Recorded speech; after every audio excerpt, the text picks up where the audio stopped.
एक बार की बात है, एक राजा के यहाँ एक सेनापति था जो बहुत बूढ़ा हो चुका था।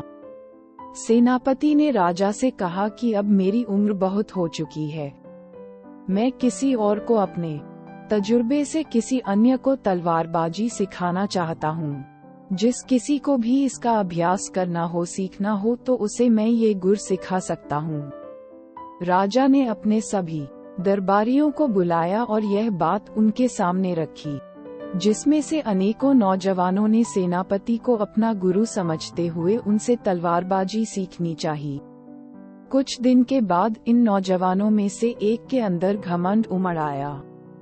वह अपने आप को सेनापति से भी ज्यादा बुद्धिमान, वह अधिक बलवान समझने लगा। वह समझने लगा कि उसे तो सब कुछ आता है, वह तो सेनापति को भी पीछे छोड़ सकता है।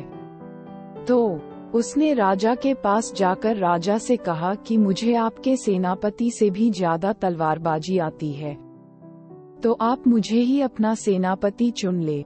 और घमंड में आते हुए कहा कि अगर आपको कोई शक है तो आप अपने सेनापति से मेरा एक मुकाबला करवा लीजिए, आपको यकीन हो जाएगा कि कौन ज्यादा तलवारबाजी जानता है। राजा ने थोड़ा सोचा और मुकाबले के लिए हाँ कर दी। राजा ने यह बात अपने सेनापति को बताई कि एक नौजवान आपसे मुकाबला करना चाहता है, जो आप ही का एक चेला है। सेनापति को कुछ समझ नहीं आया। थोड़ी देर बाद सेनापति ने मुकाबले के लिए हाँ कर दी। दिन और समय तय हो गया।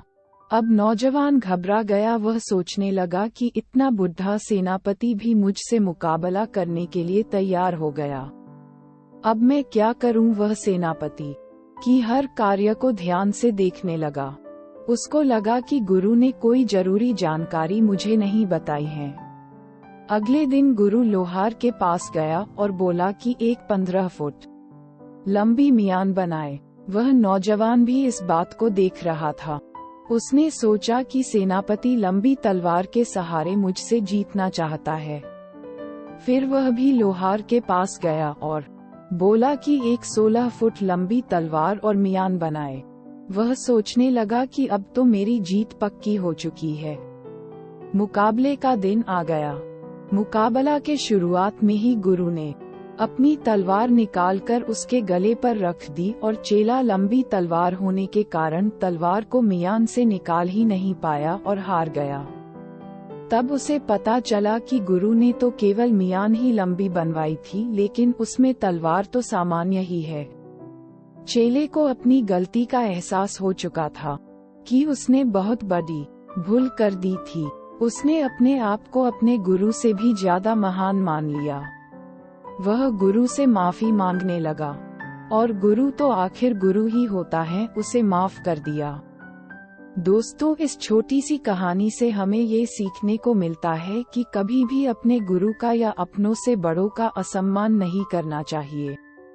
अपने आप को यह नहीं समझना चाहिए कि वह सब कुछ सीख चुका है, क्योंकि इंसान कितना भी बड़ा हो जाए, कितना भी सीख ले, लेकिन वह सब कुछ कभी नहीं सीख पाता।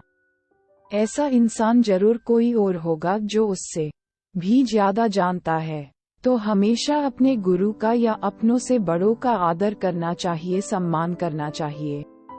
तो कैसी लगी आपको ये छोटी सी कहानी, हमें कमेंट करें और कहानी को शेयर जरूर करें। धन्यवाद।